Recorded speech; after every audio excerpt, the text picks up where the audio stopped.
You're listening to Let's Talk Creation, the science podcast that's just for you.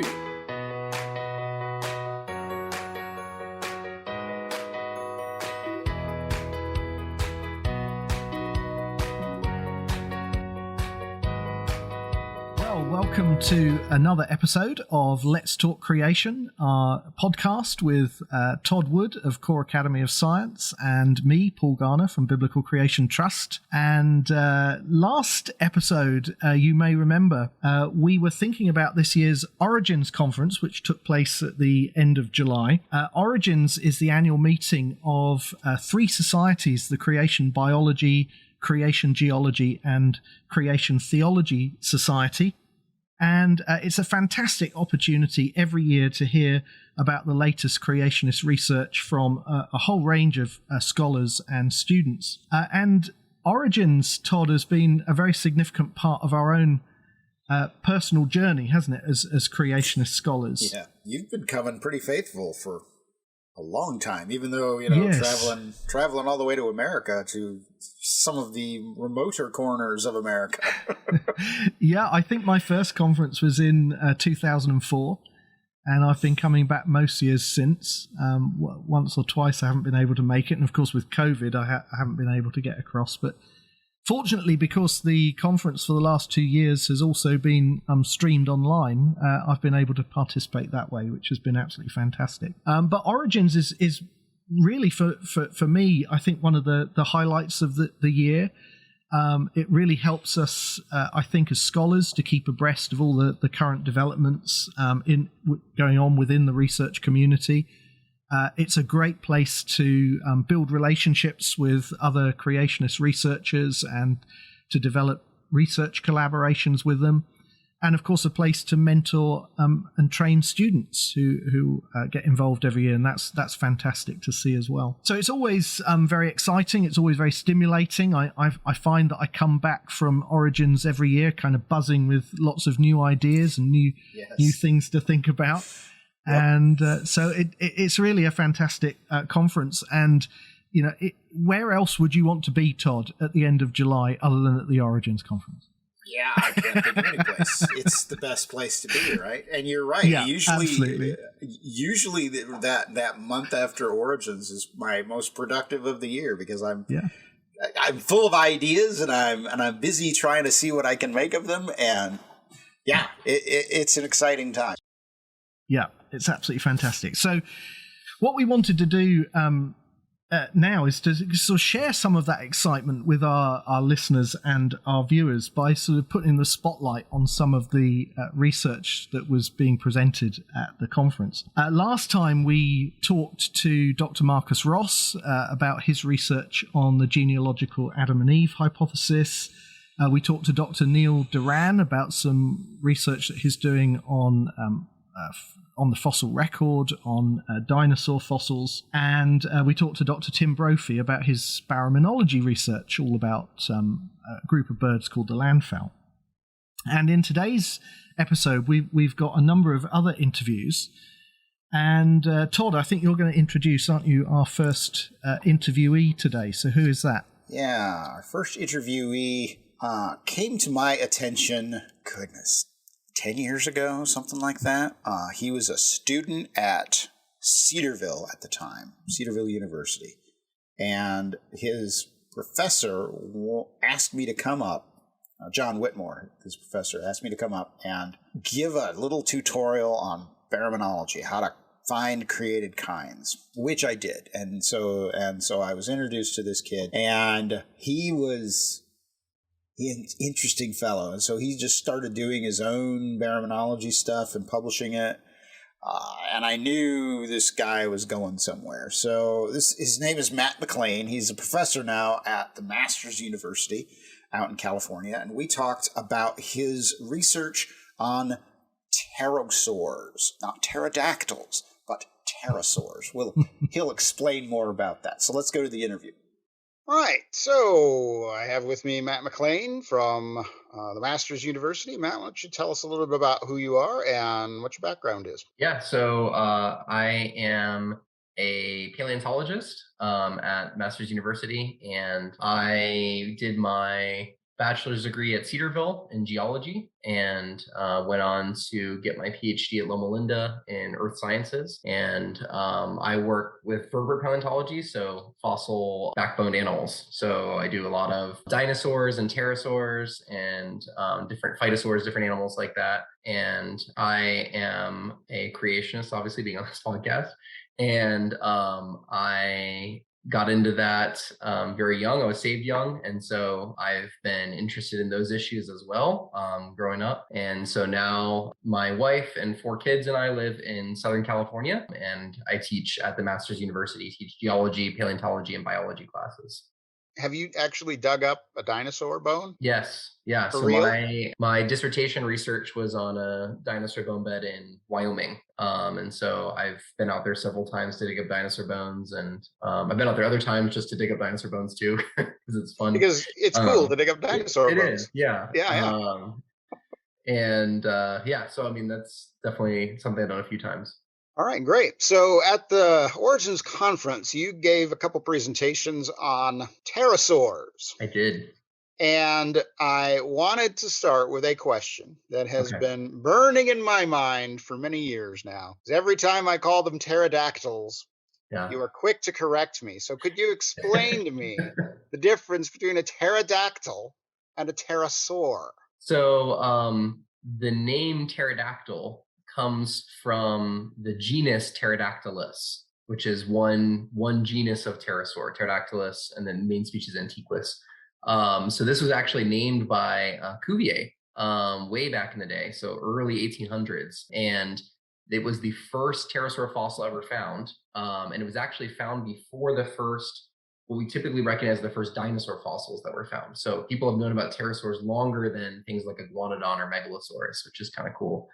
And so as a result, when we say pterodactyl, it's confusing. Are we talking about just that one animal, or are we talking about the whole group of all these things that are flying reptiles? And so that's why I like to use pterosaur to mean the entire group, as opposed to pterodactyl, which is just that pterodactylus kind of animal. Well, that makes a lot of sense. There you go.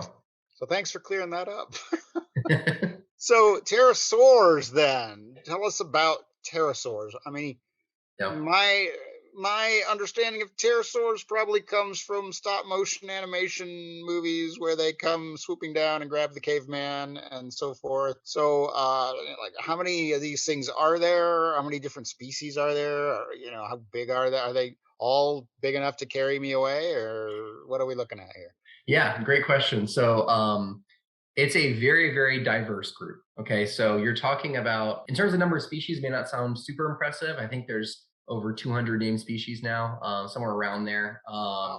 But there's a lot of different morphologies you see. So you have some pterosaurs that are really tiny, smaller than a seagull, flying around doing their thing, eating bugs and stuff. And then you've got things all the way up to like a 30-foot wingspan, so like 10, 11 meter wingspan. And on the ground, it's as tall as a giraffe, right? And it's this animal going around like a stork, stabbing things with its beak and eating them. So, you've got a pretty big range there of things going on. And some of them have teeth, some of them don't. Some of them have crazy head crests going on, and just all kinds of different shapes. There's some that are filter feeding. So they've actually got tons of teeth in their jaw that they use basically like the baleen in a whale. They're scooping up stuff, squeezing out the water, and eating the stuff in between. So it's pretty crazy what you've got going on. None of them would be able to pick you up with their feet, though. And that's not just a weight issue. They actually don't have feet that can grab things. Their feet are kind of like our feet. They're actually plantigrade. So they would walk on their heels and toes, everything, just flat like that. So when they pick up stuff, it's got to be with the face. So they're using their heads to pick anything up they want to pick up. But the distinctive thing, how you have a pterosaur as opposed to like a bird or a bat or something, is that if you imagine your hand, right, you have these first 3 fingers. Those are usually free on pterosaurs. They can do stuff. It's the 4th finger. Imagine that longer than your arm, or as long as the rest of your arm, and then have skin and other like membrane that stretches from the tip of that back to your body. Okay, and that's the wing basically. And then they've got a special extra bone in their wrist called a pteroid bone. It's like a little rod that sticks out here. It's unique to them. No other animal has this. And then you've got skin that stretches from that back to the shoulder or the neck too. So you've got like a fun little kind of setup for making a wing there. Yeah. So in a bird, then all the finger bones get fused, right? For the most part. Yeah, you've got the thumb that's free, kind of, but the rest of them are fused together. And then you've just got feathers coming off, essentially. Feathers you've got a little bit of skin. So they do have a little, what's called a propatagium in front, shoulder to the kind of the wrist area again. It's smaller than a pterosaur, I think. And then bats, you've got a thumb that's free. And then the rest of your fingers are super, super long. And then skin stretches between all those back to like the ankles or so. So are pterosaurs flying dinosaurs? No, they are not. So dinosaurs are a very particular category of reptile, right? Like you've got to have certain features and everything. And so you've got a dinosaur when you've got what's called a perforated acetabulum. Okay, so you can look at the hip socket, you can see right through it. If that's the case, you got a dinosaur basically. Pterosaurs cannot do that. They're their own group of reptiles. They're closely related, I guess, to dinosaurs in the classification scheme, but they are their own kind of group. So why don't you give me a rundown on your quest to understand the created kinds of pterosaurs? I understand you've had some spectacular success. Yeah, which is to say the opposite. So it has been a big challenge. I've been trying to do this since about 2013, and I've got file after file on my computer, all these different data sets I've tried to run and everything. And pterosaurs are really, really difficult to get any kind of meaningful created kinds results out of them, to the point that, I've got analyses where I run and it's telling me that some pterosaurs are continuous with some dinosaurs and crocodiles and stuff. And I'm like, well, that's nonsense. I mean, animals don't have any wings. What does that mean? And it just comes down to lots of problems with character selection, with what characters they include, what ones they don't, with how the data set's constructed. Are they focused on one question as opposed to a general look at things? And so we've been trying to get any kind of information out of that we can. And it's basically dependent on the data set you use. This particular thing might be insightful, whereas the rest of it doesn't make any sense. And then this one over here, this particular thing is helpful, but the rest of it's kind of meaningless. So I think to finally get a big answer to this, right now it's looking like just combining doing data set after data set after data set, analysis after analysis, and then trying to piece together from all these different ones what we can learn. Do you even have a sense at this point of how many created kinds you might be looking for? So if you estimate it based on the number of families, which a lot of people think is somewhere equivalent to created kind, you'd be looking at something like probably between like 17 and 20 different created kinds, but I don't know if that's a good metric or not. So when we've actually done analyses, I'll get certain families or near family level groups that will show discontinuity. They're very different, they're very distinct. But then when I do the next analysis, that one's not extinct. It's sorry, extinct. It is extinct. Not distinct, not discontinuous, right? So, and that's because, this analysis, this data set, they were focused on that group, and that's why it looks so distinct. And then this data set over here, they were focused on a different group, so it doesn't look so distinct. And so, if I had to guess, I think we're looking at probably at least 12 to 15 different created kinds. I wouldn't be shocked if there's more than that. But it's really hard to say based on actual dermatological analyses how many groups we have. Is that because of the diversity of the pterosaurs? So when you go in to do, and I'm going out on a limb here, Rhamphorhynchus, right? Okay. And those pterosaurs, right? Those little guys with the big giant heads and the big scary teeth. Those are the Rhamphorhynchus guys, right? Yeah, Rhamphorhynchus is one of those, yeah. So it seems like those would have totally different ways of classifying them than, say, a big pteranodon with his long, graceful, pointy head that's very different. I mean, is that what's happening here? Yeah. So, I mean, that's part of where I'm estimating from, as I'm looking at, just the shapes that you see there and how different they are from each other. Okay, there's got to be different stuff going on. And when you're looking at what the issues are, most people are interested in those, what we call the derived groups, kind of the pterodactyls, things like pteranodon, like you just said, that are really interesting. Everybody, they got all the cool crests and the big heads, and they're really giant, and that's exciting, right? And there's a lot more of them. They're all through the Cretaceous and stuff. Everybody kind of on that Rhamphorhynchus end of things gets the shaft. Okay, they're considered basal pterosaurs, and so people really just don't care about them as much. And I think that's a big part of what's going on there. So a lot of the analyses I run, the characters are skewed toward pterodactyloids. And as a result, everybody on that basal end down there just gets clumped together, and they get clumped with additionally things like dinosaurs and just outgroup kind of things get clumped together there. And that's telling me, hey, we're just not pulling out the characters that are helpful there. We're just ignoring them and focused on the derived forms. All right. Well, God bless you in your quest, man. I hope someday we'll have a great talk, maybe even a book on the greater kinds of pterodactyls. Who knows? Why don't you say a little bit about here before we go about the Creation Biology Society and the Origins Conference? Why do you think this is important for? What's special about this, and why do you think that's important? I would say what's special about this conference in particular is that this is a place where researchers come and present scholarly research in creationism.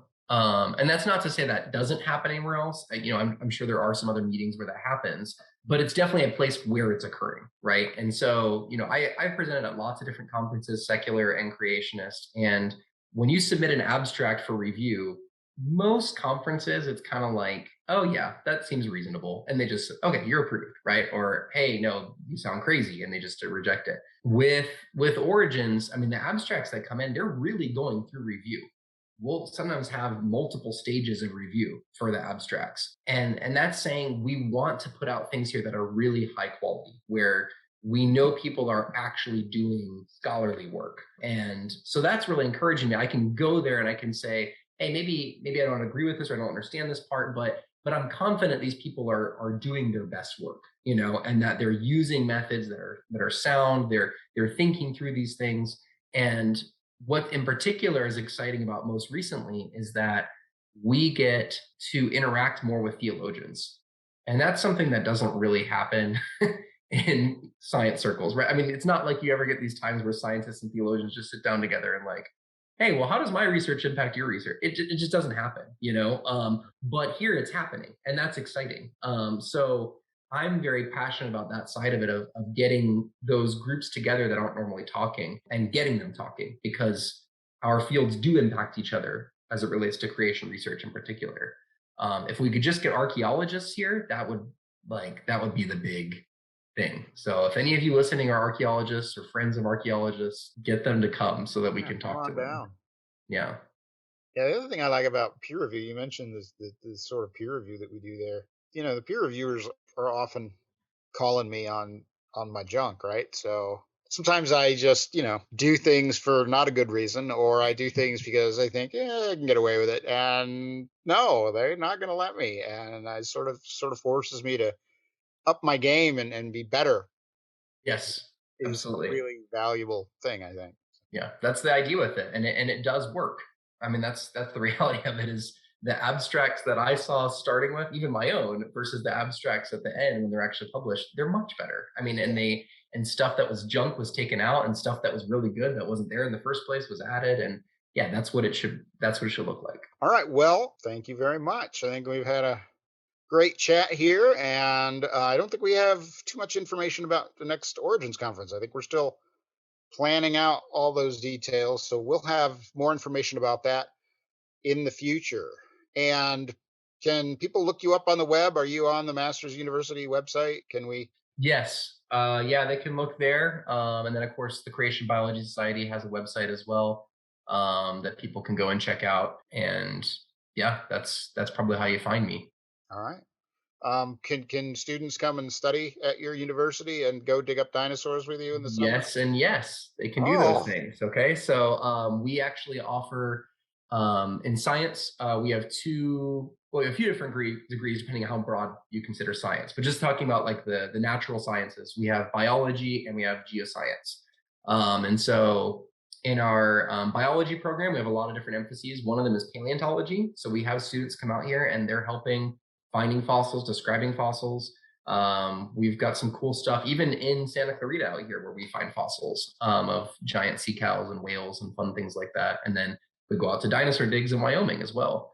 And then our geoscience program, we have 2 emphases, geology and environmental science. And those ones, we're looking for students who are interested in research, interested in careers in industry or in national parks or in environmental consulting. There's a lot of different options there. And all of that we're teaching with a creation worldview. We're also helping students understand what the predominant ideas are out there in the conventional paradigm, so that they can see those things as well. And they're getting a good education, I think. So if you are a student or you know of someone who wants to go out there and become a creationist scientist, this is a great place to come and do that. Well, that sounds fabulous. I hope you guys listening, if you're you know somebody like that, you should definitely plug them into the Masters University. It's a good program. All right. Well, thank you very much, and thank you for your time. Yeah, you're welcome. Thank you. Well, that was great. I love pterosaurs. I think they're absolutely amazing animals, and I think that there's some really incredible diversity there. So I love hearing about pterosaurs, and I think it's fantastic that they're finally getting some much deserved attention from baraminologists. So that's great. But obviously it's early days, and there's still a great deal more to do before we really have a solid grasp on the relationships of these various pterosaur groups.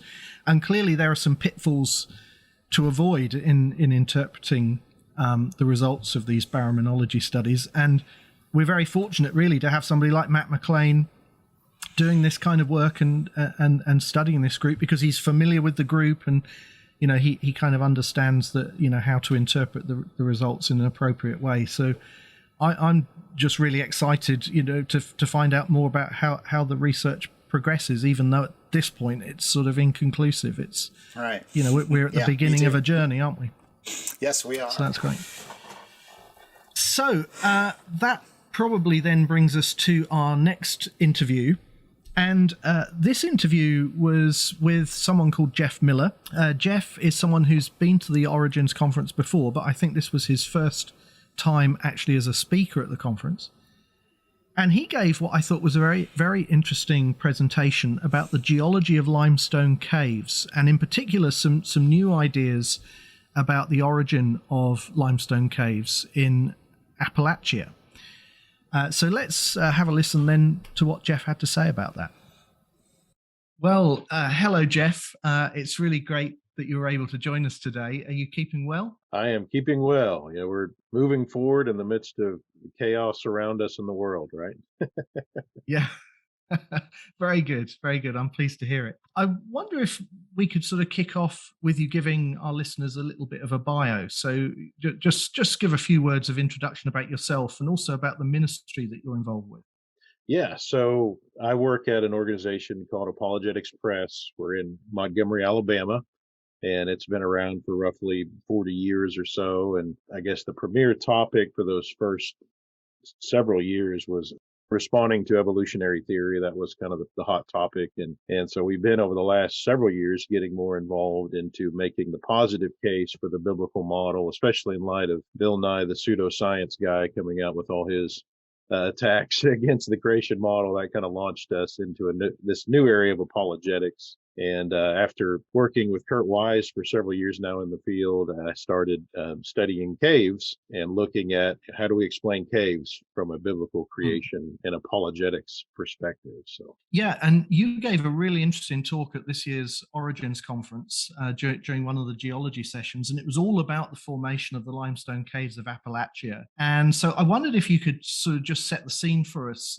first of all, by telling us a bit about the standard model for cave formation and perhaps some of the issues and challenges that it presents for young age creationism. So I guess we'd say that the predominant conventional thinking about cave formations, and virtually every cave tour you go on, at least in the eastern part of the United States, they argue that caves form today very slowly over thousands and thousands of years. As rainwater drops from the sky, it picks up carbon dioxide, and then as it starts seeping through the ground, it picks up more carbon dioxide from decaying vegetation and so forth, and turns into the weak acid carbonic acid. And then once it reaches down to say limestone, it'll slowly erode that limestone away, and because it's a weak acid, that's going to take a long time, and eventually either the water table is lowered or tectonic activity pushes that area up. It'll drain, and you're left with this underground hole. And so obviously that time frame doesn't fit with the biblical model when we're talking 6,000 to 8,000 years. And so from a creationist perspective, we know that's not right. There's got to be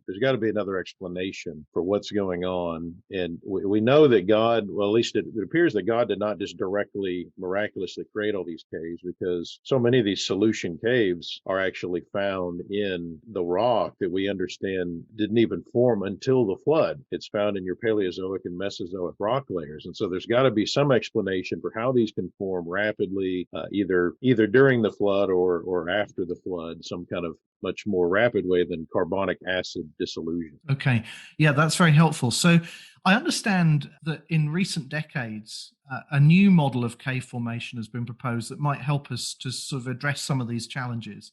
And that was really the focus of your talk at the conference. So could you just unpack that a bit for us? What is this new model of cave formation? So, and it's interesting that it's not creationists that have come up with this. So, your conventional, more secular geologists have discovered that wait a minute, some of these caves, there's evidence that they're forming not from above, but from below, a hypogene type situation where you've got potentially stronger acids that are coming up from below, and they would have the capability of forming these caves much more rapidly because, for example, sulfuric acid is a much stronger acid and would be able to dissolve stone at least an order of magnitude faster than could carbonic acid. And so over the last few decades, originally they thought, man, we think 10% of these caves could be formed that way. And then it doubled over the next few years. And I don't even know what the latest number is, but it's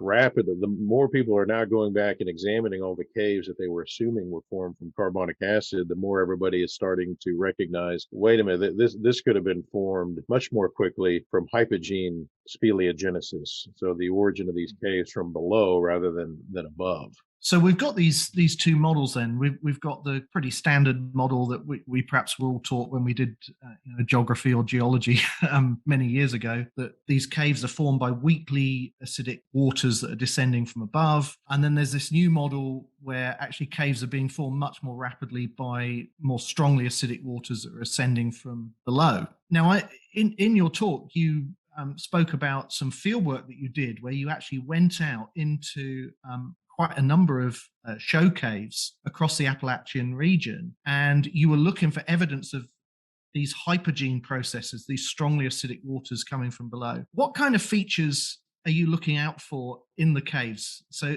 how did you know what to look for? Well, there's three big features that I'm looking for. So you're looking for, if the cave is forming from above, then you'd expect some kind of entryway from above for the acids to come through. But if it's from below, then you need some kind of entry path from below, and we call those feeders. And so you're looking for some kind of entryway from below the cave that goes down to some kind of deep reservoir, which in this day and age, sometimes water is actually escaping through that hole. But you have to think about the original origin to make sense of what could have been going on. And so you've got a feeder from below, and then you expect some kind of pathway that leads from that feeder upward. So sometimes there'll be ceiling channels or wall channels that then are moving along. It basically looks like an upside down riverbed. You picture a riverbed, but flip it upside down, and that's the kind of thing you're looking for. You're looking for river channels that are basically in the ceiling or in the wall, and then those will lead up to that path should lead to some kind of dome-like structure usually, and that we call cupolas. So basically a dome-like structure where there's not evidence that was formed from above. There's no entry path at the apex of the cupola or something. It's just a dome structure where that acid kind of reached its zenith and then maybe lost its potential vertical and started moving horizontally or whatever. So those are the three main features that I'm looking for. And I talked in the conference about the 21 caves I had looked at in the Appalachian range, at least by that point. I've actually looked at many more than that since then, and I hope to present on that stuff in later conferences. So tell us then, about these caves that you went to look at, and what did you actually find? What discoveries did you make? So I went to 21 different caves along the Appalachian range, and in every single one of them, where it was checkable, we see these main features that you'd expect to find if they form rapidly through hypogenic processes. So you find the feeders, you find the channeling, usually ceiling channeling, and then you find these cupolas, and in many cases you find not just the conventional cupolas where they're these kind of small or medium-sized domes, but you find what I would call mega cupolas, where these are huge dome-like structures. Like in the case of Carlsbad Caverns, you find one of these. It's the size of a stadium. It's huge, and so it's amazing to me that on the tour paths that I'm taking, whenever I'm going and looking at these, you're able to see all these features, even on the tours, even though the tours aren't taking you back into the back where there's other potentially really neat features. And yet still all these features are usually very clear right there on the path. So feeders, we find those in all 21 that I looked at. You find the ceiling or wall channels in all of them. There were two where it was indeterminate because there'd been a lot of breakdown. And so it was arguable whether or not there was channels there. And then there was only one where I was not able to detect for sure a cupola, but it could be that the large rooms that were there were actually these mega cupolas because you had channels that all led to those areas. But again, a lot of these places you have a lot of breakdown that it eliminates a lot of the features you're looking for in the ceiling, which is going to be where your cupolas are and where your ceiling channels are. But in spite of that, there is still powerful evidence that all of these caves were formed from below rapidly, not slowly from above. Wow, that's really interesting. So there are obviously some processes that tend to obscure these features. You talked about cave collapse, and I guess also the formation of flowstone and stalactites and stalagmites. And of course, they're often the features that the show caves want to exhibit, and they're actually the features that obscure the evidence of the hypogenic processes that you're looking for.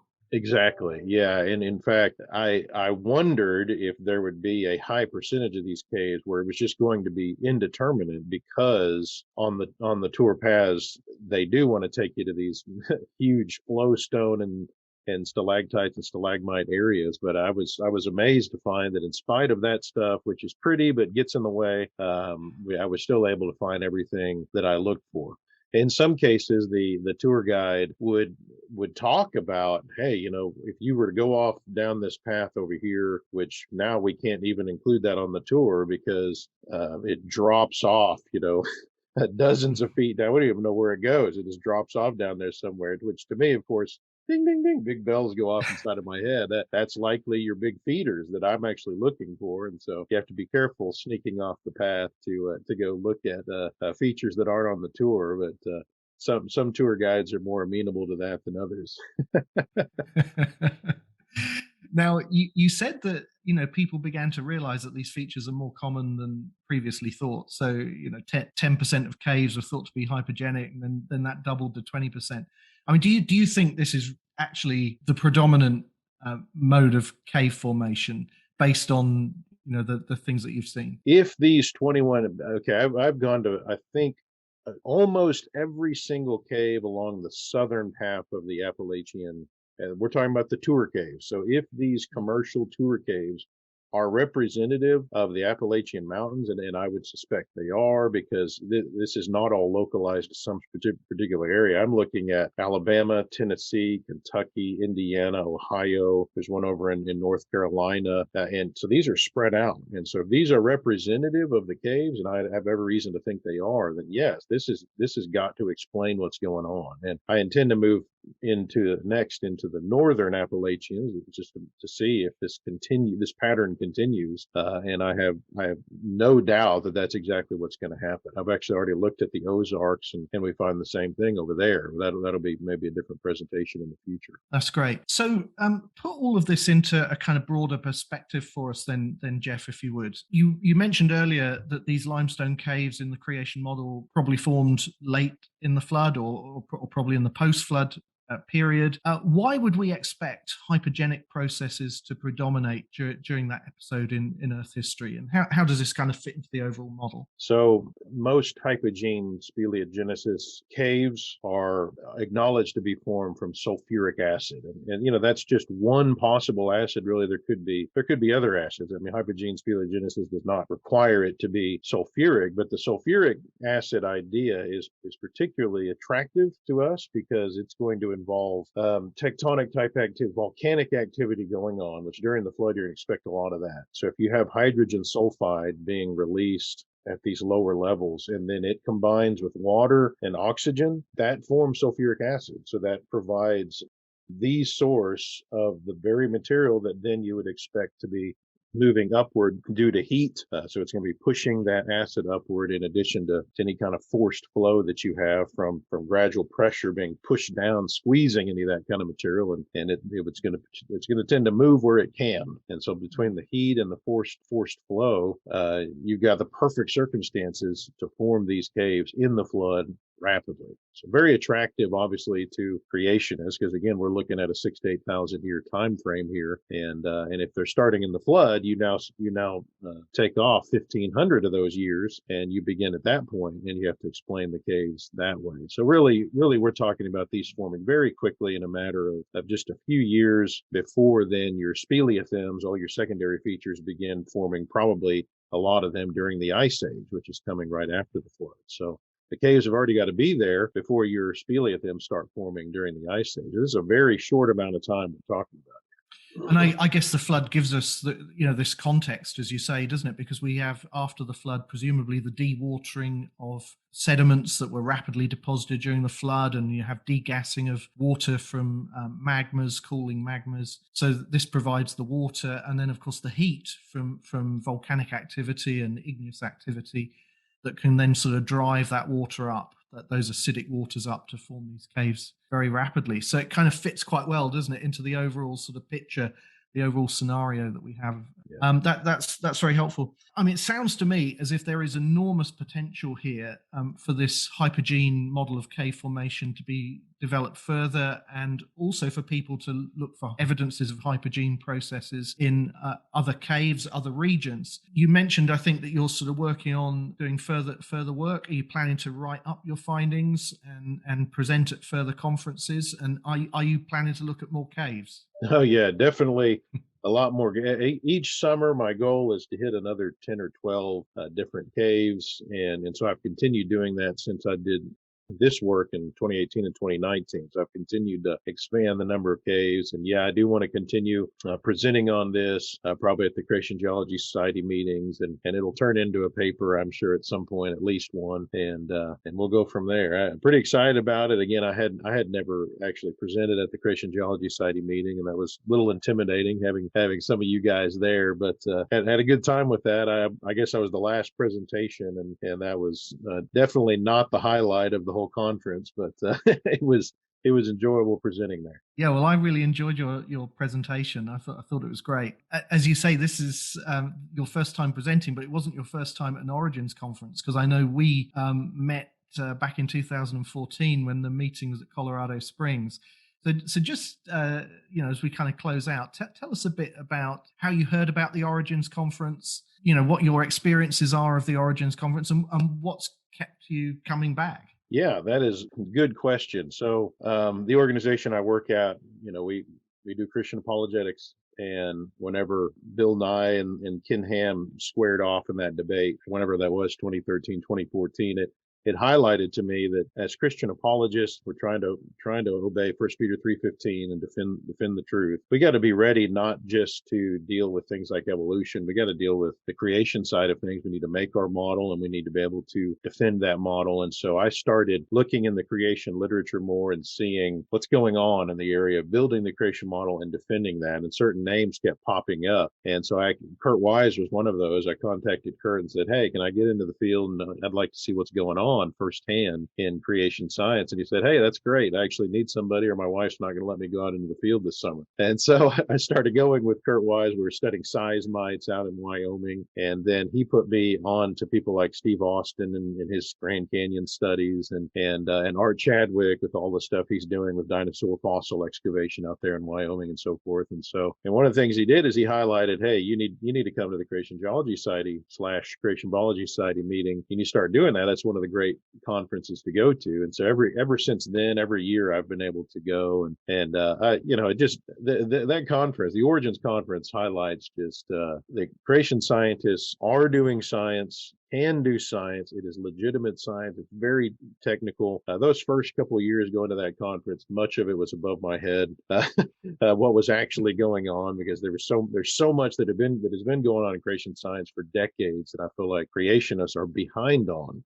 And that is definitely the case with the audience that we reach out to at Apologetics Press down where I'm at. We're just very much behind the times. And so the conference has been great in getting me up to speed, along with the other materials that Kurt Wise has recommended to me over the years. So at some point, Kurt Wise just put me on to the need in creation science for there to be more specific in the field study on this hypergene speleogenesis idea. That the idea had been thrown out there, I guess, and theorized by creationists, but less work had been done actually getting out there and going to specific caves and seeing whether we could make the argument. And so that's what kind of originated all this over the last several years. So 2014, I guess that would have been probably the first time going. I couldn't remember exactly when that was, but I guess that'd be what, eight years ago on that. Yeah. 8 conferences. Yeah. Well, that's great. And it's always great when we see new people coming along and getting involved. It's really encouraging to us to see that. So, I thought your talk was great, and hopefully we can hear more about your research on cave formation in the future. I certainly hope so. Jeff, tell us, if people want to find out more about the work and the Ministry of Apologetics Press, how can they do that? So we've got a website, apologeticspress.org. The hardest thing is spelling apologetics. And we don't go around apologizing. We actually had a lady contact us, and she was irritated by the name of our organization, because she said, you guys don't have anything to apologize for. I don't understand why you named it. And that's, of course, not what apologetics is referring to. It comes from the Greek word apologia, which is what underlies the word defense in passages like 1 Peter 3:15. So we're just defending the Bible, defending the existence of God, defending what the Bible teaches. And my area is the science side of things. And so I'm particularly looking at the flood and creation and what that has to do with the subject of apologetics. But people can go to our website, and we got tons of products, hundreds of articles there about a wide swath of apologetics issues, not just science type things, but the many other culture war issues that are going on and how those are affecting Christians and so forth. So, well, hopefully our listeners will go and check out the website and check out the resources that you've got available. Jeff, thanks very much once again for your time today. It's been absolutely fantastic to have you and be able to talk to you, and hopefully we'll hear a lot more from you in the future as well. Yes, sir. Hope so. So I enjoyed that. I enjoyed listening to his presentation for a number of reasons. I kind of enjoy going down into caves as a tourist, not as a caver, but, I like a handrail, and lights. That's good. Kind of a cave sissy, I guess. And I live in Appalachia, so he's talking about stuff that's right around the corner from where I live, and it's really always encouraging to see completely new folks getting involved, and it's the fun part about what we're doing there, because what we expect from our presenters is essentially what's called an abstract, right? So it's like write up your paper in a very short number of words, make it fit on one side of one piece of paper. this is a lot of different levels of ability that can contribute to that. You don't necessarily have to be, the full PhD. It helps to work with somebody who knows what they're doing. So it's exciting to see what Jeff contributed there, because that's cool. That's exactly what I would love to see more of, is more people sort of getting plugged in and being a part of the conference, seeing what we're doing and thinking about, okay, well, what could I do and how could I contribute? And then doing it. Pretty exciting, pretty cool stuff. Yeah. Let's talk a little bit now about theology again. So, Paul, this was our first year meeting with the Creation Theology Society. The president of this society is Jeremy Lyon, who's a professor at Truett McConnell University in Georgia. This has been something that we've been wanting for decades, and I'm not exaggerating. We've been hoping and praying that we could get enough biblical scholars and theologians sort of interested that they would finally say, yeah, let's make our own society and encourage good scholarly work in biblical studies. So it was pretty cool to see it finally come to fruition there at Origins 2021. They do things a bit differently than the rest of us because, of course, they're theologians and Bible scholars, and they have their own scholarly standards of how things work. But what they really wanted to do that I thought was really interesting was sort of a deliberate collaboration with scientists, which is not something that you hear about. I can't think of any time I've heard this happening with anything else. Have you seen this kind of stuff before? No, but it's much needed, isn't it? Yeah, it is. And so they decided a year ahead of time that what they would do would be to focus on Genesis 7:11b, the last half of the verse. And that verse talks about the windows of heaven and the fountains of the great deep. Right? So it's talking about essentially the beginning of the flood. The windows of heaven were open and the fountains of the great deep were broken up. And that's part of what happened during the flood. And so creationists for a long time have sort of speculated about what that might mean, right? So, well, I'm sure you've heard many interesting theories about what that could mean.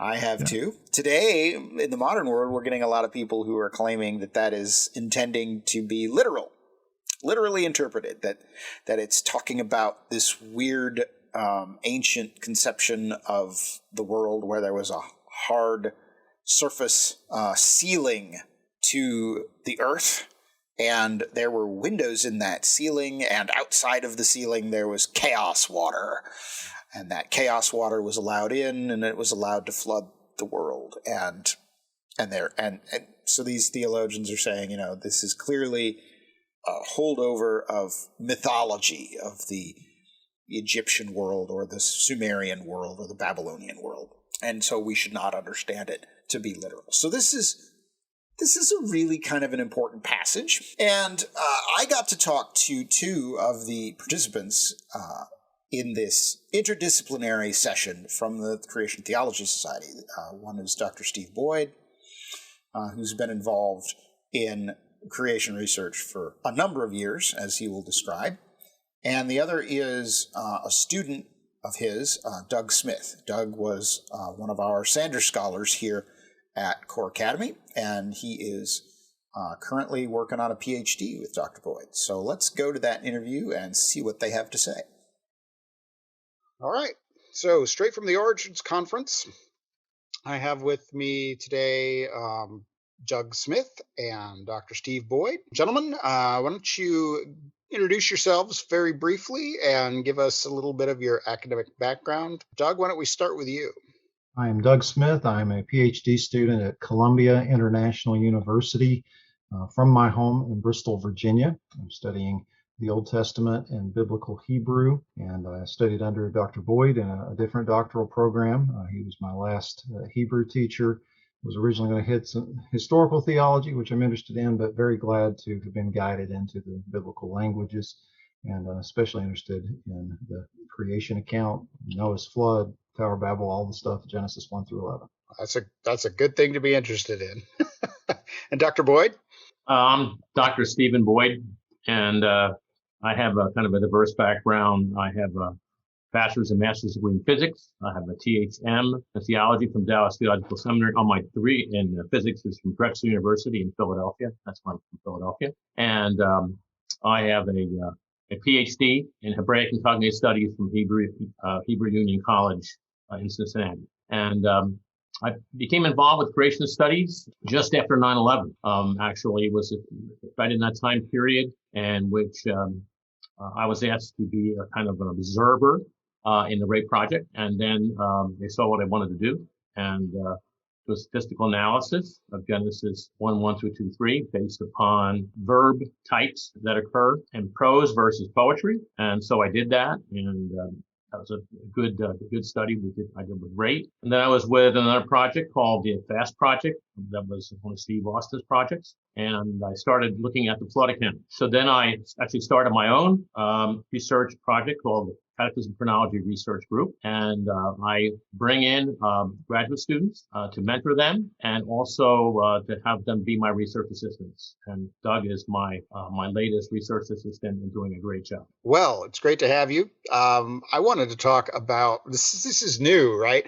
So the Origins Conference has been going on for more than 20 years now. And it's started out all biology. Then we brought the geologists in about a decade ago, I guess. And now we have the Creation Theology Society, which is really exciting. And you guys organized, or you were part of, first interdisciplinary session at Origins. And from my perspective, it involved, theologians and scientists both discussing the same topic. And in this case, it was the fountains of the great deep and the windows of heaven. So could you give us briefly here an idea of what's the importance of this? What is this?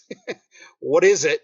Why is it important? Why does anyone care? Why do we creationists care? For this particular presentation we gave at the Origins Conference, I had this idea to look at clause lengths and to picture them as ordered pairs on a Cartesian plane. I don't mean to lose anybody, but an XY plane. And the idea was that you have a certain number of accentual units before a break in a verse, and a certain number of afterwards. And if you put those together as A and B in an ordered pair, then you can count the number of those times that ordered pair occurs and divide it by the number of verses, and then you have what's called a relative frequency of that. And as a result, we had these amazing plots showing what it looks like at poetry versus prose. The poetry looked like the peaks at the pinnacles in California or down in Patagonia. Prose looked like mostly like the Alabama hills, which are just to the east of the Sierra Nevada. They're just these low hills, and sometimes it was even lower, like the Mojave, just like desert. So it just looked totally different, and so it was a very interesting way to present that material. Now, the whole idea is to determine, using that stuff, if Genesis 7:11b, which is what you're talking about, if that is prose or poetry, because if it's prose, well, then we should be looking for water under the ground or something, or under the sea, and then and also we should be looking for apertures in heaven. We should be looking for windows in heaven, but if it's poetry, there's a lot more latitude, and it gives the geologists and geophysicists a lot more latitude in doing this. It was also an interdisciplinary study because, and Doug can come in here, because we worked with a software engineer, because rather than looking at just a random sample and do a statistical analysis, we decided to do what's called a parametric analysis. We look at the whole population, the entire Old Testament. And one way we could do that is we couldn't count it in a lifetime or 10 lifetimes or 100 lifetimes, but the computer could do it. And so a software engineer was able to help us with our instruction to find the clause lengths of every single verse in the Hebrew Old Testament. Now, I'll let Doug come in because he worked with Chris. My friend Chris Gardner, I've known him for years and knew he was interested in software and creation. And it turns out he's interested in learning a little Hebrew too. But we knew looking at 23,213 verses by ourselves was impossible. So we used a digital text put out by the Eptelstra Center for Bible and Computer in Amsterdam. And they've got that digital text available for anybody to use, but you've got to know some Python computer language, which Chris learned. And then we told him what we were looking for, the features that he would need to program to count before and after and generate all the data that we would need to look at the books, and also even be able to pull out and look at individual passages and poems and songs and riddles and anything we wanted to look at from that. He was able to generate those numbers for us. Yeah, he was amazingly helpful. Problem with statistical analysis is you go from a random sample and then you use mathematics to extrapolate to the population. Here we're doing a direct study of the entire population. Now, Hebraists know that they haven't done the parametric study, but just from their exposure to the text, they know, and particularly the Hebraists I'm thinking about is Dr. Stephen Geller, and his idea was that there are between 3 and 5 accentual units on either side of the break of a verse, and it turns out that basically that our data prove that to be the case, and so that's an exciting thing. Hebraists have wanted to know, have a way to determine whether something is prose or poetry, and certainly what we were doing, which is called prosody. That's kind of a big word, but it just means you're counting the number of units before the break and the number of units after the break. It's the structure of the verse. We're looking at doing more, which is looking at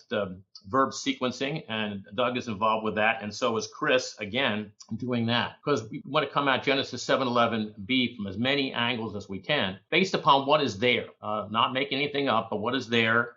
We see parallelism there, which is kind of semantic echoing, or the same form, echoing of the same form. In Genesis 7:11b, we find some interesting structure there. The verb is at the beginning, and the other verb is at the end of 7:11b. Doesn't come out in translation, but that's the way it is in the Hebrew. And these things seem to be characteristics of poetry. And most Hebraists will say that Genesis 7:11b is poetry just because the way it feels, the way it sounds, the way it looks.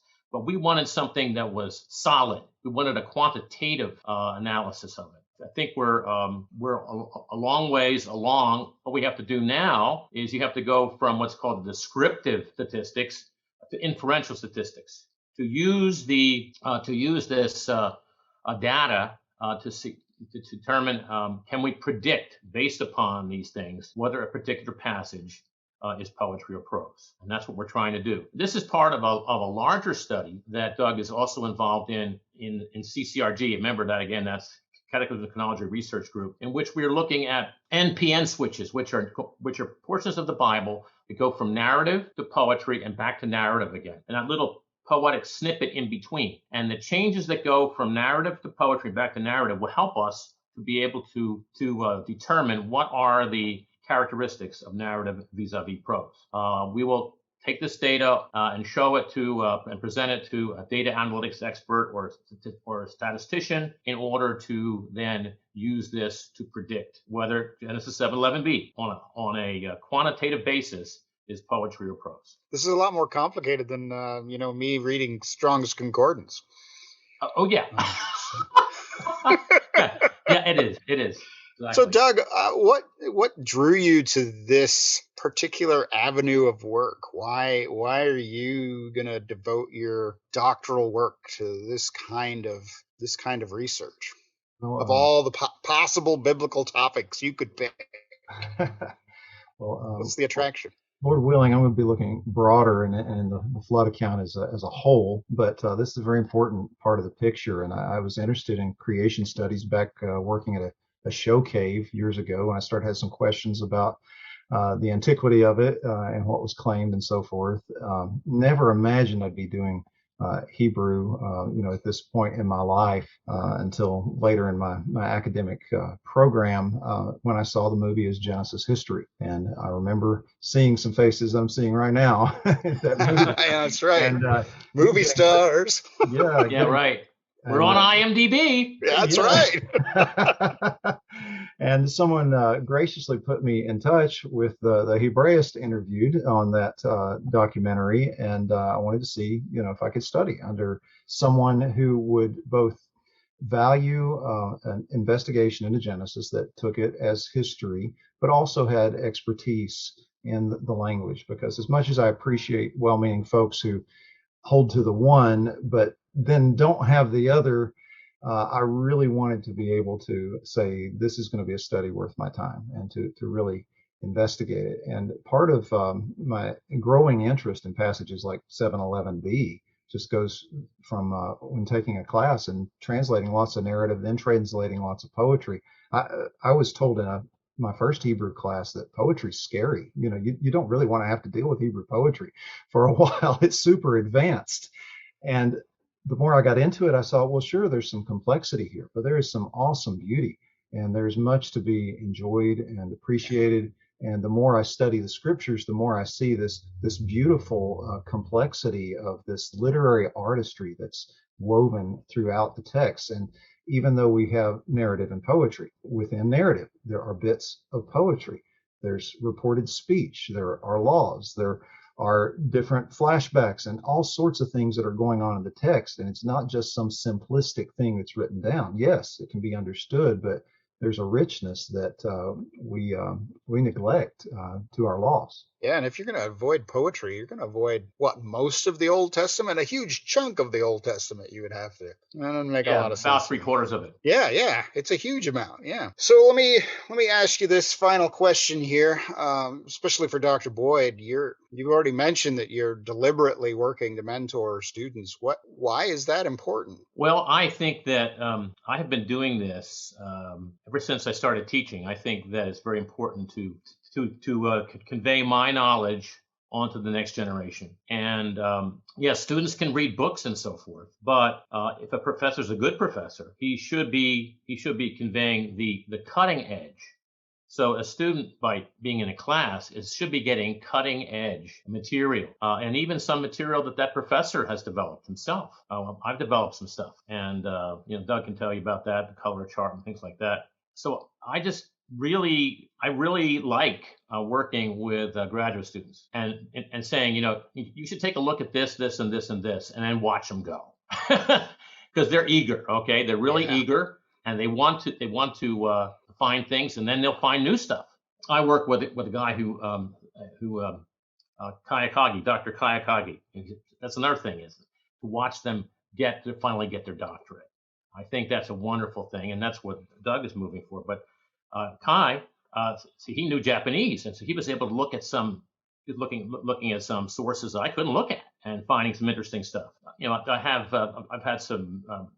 had the privilege of working with some really smart guys, because again, this is from my research team, so I pick the cream of the crop, I think. And so these guys are just fantastic. And two of them, as I said, right now have their doctorates, and a couple that have not been on my team have gone on to get their doctorates. But I was their Hebrew professor at the master's college. So that is what I just really love working with these guys, and just watching them go, and then seeing them develop new ideas. And it's just an exciting thing. I don't feel threatened by it. I think some people feel threatened when their students actually go past them. But hey, that's great if they can do that. I think that's a wonderful thing.